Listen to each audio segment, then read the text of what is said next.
السلام علیکم ورحمۃ اللہ ناظرین، آج ہم آپ کو ایک ویڈیو دکھائیں گے جس میں ایک ہندو یہ کہہ رہا ہے کہ اللہ تعالیٰ سب کو پیدائشی ہی مسلمان بناتا، کہ تم پہلے نعوذ باللہ کہتا ہے ہندو پیدا ہوتے ہو، پھر تم بعد میں جا کر مسلم ہو جاتے ہو۔ آئیے دیکھتے ہیں ڈاکٹر صاحب اس کو کیا جواب دیتے ہیں۔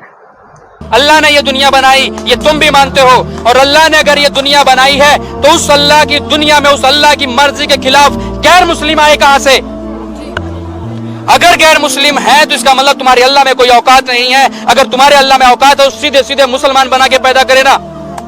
تمہارے اللہ میں اتنی اوقات نہیں ہے کہ مسلمان بنا کے پیدا کر سکے۔ پہلے تم ہندو پیدا ہوتے ہو، بعد میں تمہاری مسلمانی ہوتی ہے، بعد میں تمہاری سنت ہوتی ہے، بعد میں تمہارا ختنہ ہوتا ہے، تب تم کلمہ پڑھتے ہو، تب تم اسلامک ہوتے ہو۔ اس کے پہلے تم کہاں ہو؟ سچائی کو سویکار کرو۔ سچائی کو سویکار کرنے کی ہمت ہونی چاہیے، اتنا گٹس ہونا چاہیے، اتنی اوقات ہونی چاہیے، اتنا آتم وشواس آپ کو صرف ہندوؤں میں، بھارتیہ پرمپراؤں میں، ویدک پرمپراؤں میں ہی ملتا ہے، انیتھا کہیں اور نہیں ملے گا۔ اگر اللہ ایک ہی ہے نا تو مجھ کو بھی چاہے تو مسلمان بنا سکتے تھے، پر کیوں نہیں؟ اللہ اگر ایک ہے تو مجھ کو بھی چاہے مسلمان بنا سکتے تھے، میرے کو کیوں ہندو بنائے؟ بھائی صاحب کا سوال ہے، اگر اللہ ایک ہے تو مجھ کو بھی مسلمان بنا سکتے تھے، اس نے کیوں نہیں تمہیں مسلمان بنایا؟ بھائی صاحب کا اچھا سوال ہے، اور اس کا جواب ہے کہ ہمارے آخری پیغمبر محمد صلی اللہ علیہ وسلم فرماتے کہ ہر انسان، ہر بچہ جب پیدا ہوتا ہے وہ دین الفطر میں پیدا ہوتا ہے۔ دین الفطر مطلب وہ مسلمان جیسا پیدا ہوتا ہے۔ مسلم کا مطلب وہ انسان جو اپنی زندگی اللہ، بھگوان، ایشور، اپنے خالق کے مطابق بسر کرتا ہے۔ جو انسان اپنی زندگی اپنے خالق، اپنے اللہ کے کہے ہوئے احکامات کے مطابق بسر کرتا ہے، اسے کہتے ہیں عربی میں مسلم۔ تو ہر انسان جب پیدا ہوتا ہے، چاہے ہندو خاندان میں پیدا ہو، یا عیسائی خاندان میں، یا یہودی خاندان میں، یا مسلم خاندان میں، کوئی بھی خاندان میں پیدا ہوتا ہے، وہ پیدا ہوتا ہے مسلمان جیسا۔ اس کے بعد اس کے والدین، اس کے بڑے، اس کے ٹیچرز اسے سکھاتے ہیں۔ اگر صحیح چیز سکھاتے تو وہ صحیح راستے پہ رہتا ہے، ورنہ وہ دوسرے راستے پہ بھٹک جاتا ہے۔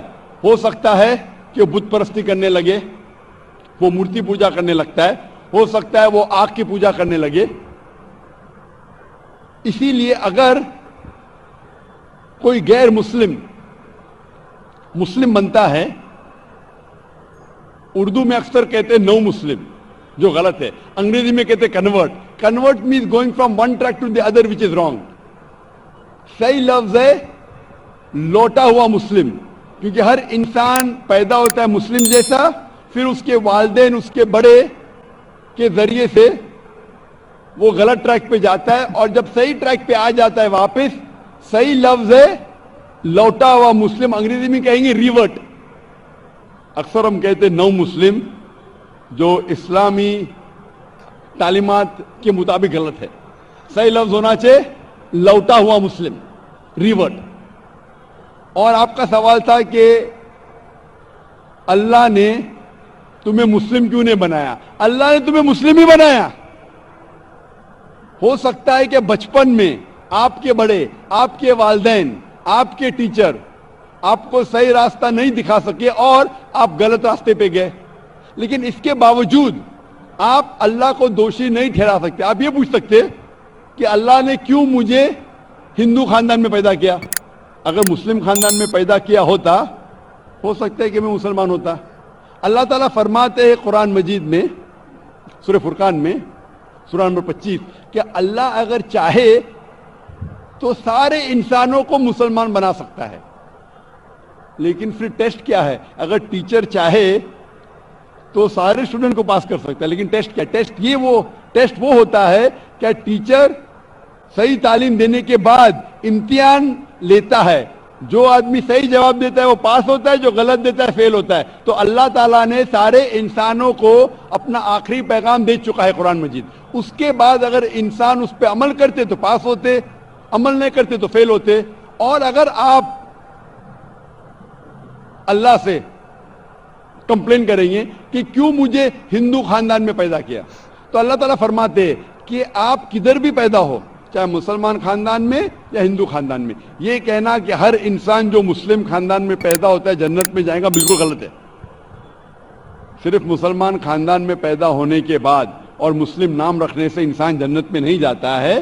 جنت میں جانے کے لیے ایک اللہ میں ماننے کے علاوہ, اللہ کے رسول میں ماننے کے علاوہ ان کے احکامات پہ عمل کرنا چاہیے. ہر مسلم عمل تو نہیں کرتا ہے, تو ہر انسان جو مسلم خاندان میں جائے گا, جو مسلم خاندان میں پیدا ہوتا ہے, وہ جنت میں نہیں جائے گا. لیکن اللہ تعالیٰ یہ فرماتے ہیں کہ ہر انسان کو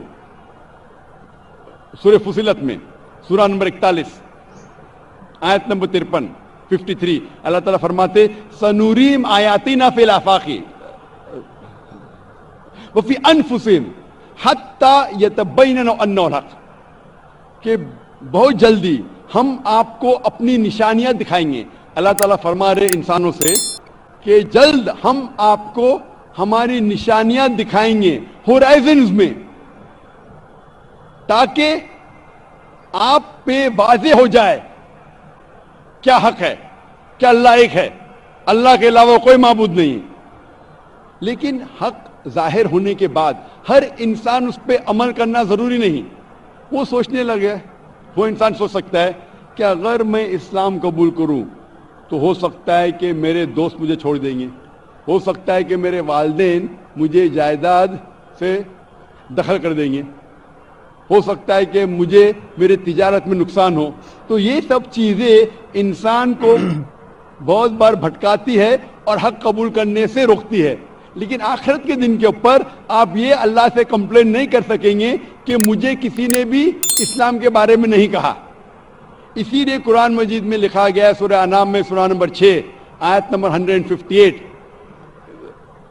کہ اس دن, آخرت کے دن, اگر آپ کہیں گے کہ میرے والدین بت پرست تھے, مورتی پوجا کرتے تھے, اسی لیے میں کر رہا ہوں, تو اللہ تعالیٰ فرمائے گا یہ بہانہ نہیں چلے گا, کیونکہ اللہ تعالیٰ خود ہر انسان کے دل میں واضح کر دیتا ہے حق کیا ہے, اور واضح کرنے کے بعد آپ کے پاس کوئی شکایت کا موقع نہیں رہے گا.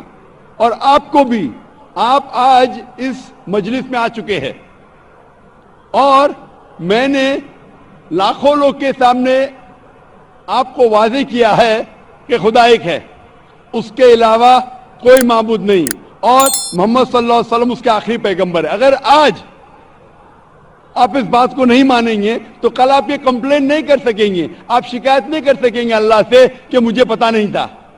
باقی لوگ کر سکیں گے کہ نہیں, وہ بعد میں دیکھا جائے گا. آپ تو, اللہ تو واضح کر دیا کس کے ذریعے پتا نہیں, لیکن آج میرے ذریعے تو کر رہا ہے آپ کو, اور اتنے لاکھوں لوگ شہادہ دے رہے اور کروڑوں لوگ ٹیلی ویژن پہ دیکھ رہے آپ کو.